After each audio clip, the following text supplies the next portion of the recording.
Samar's song is one of a few pieces that I'm working on in a collection called the Children of Conflict series. And in this series, I'm exploring sonic portraits of photographic portraits of children who have lived in war-torn countries. And all these photos that I'm looking at were all taken by the late war photographer Chris Hondros. In this particular piece, I'm exploring this photo that he had taken of a little girl, Samar, during the Iraq War. And the moment that he captured was right after she and her parents and her brother had gone to the hospital because her brother was very ill. And on their return home, US soldiers had accidentally and mistakenly killed her parents, had opened fire on the car. So she was there for all of it.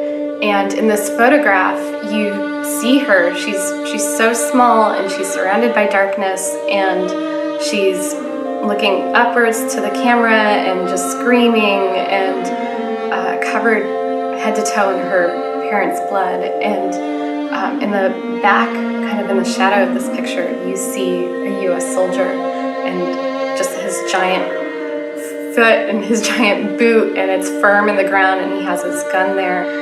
And this picture it stuck with me, and every time I looked at it or think about it, it just wanted me to write something.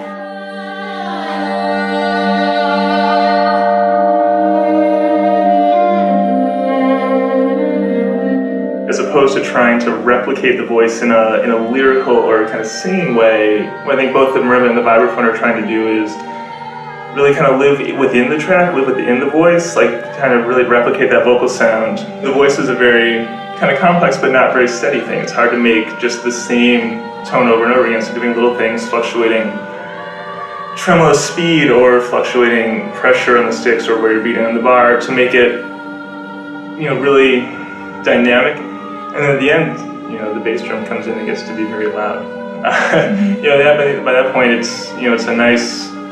When the switch happens, the voice is done or the track is done almost immediately. Andie's done not far after that, and then Josh is done, and it's really, this big kind of explosion that's very unsettling and very unlike the rest of the work.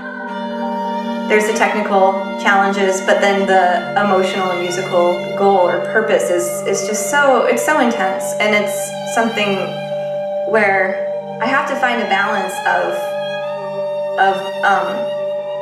execution, but also giving it meaning. And in my own experience playing music like this, I find that sometimes if I let myself go too far into that emotional space, the technique will suffer. And while that might be a more intense and real experience for me as the performer, it doesn't necessarily serve the piece if it's not really coming across, the way that it's been written technically. Topics of war, of just regular people who are going through wartime, just really resonates with me.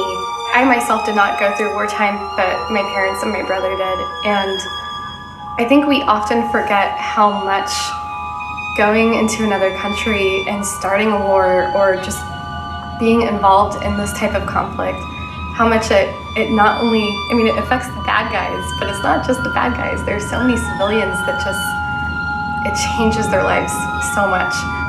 I just hope that this piece brings things into a more personal scale so we can actually think about what's happening to those people.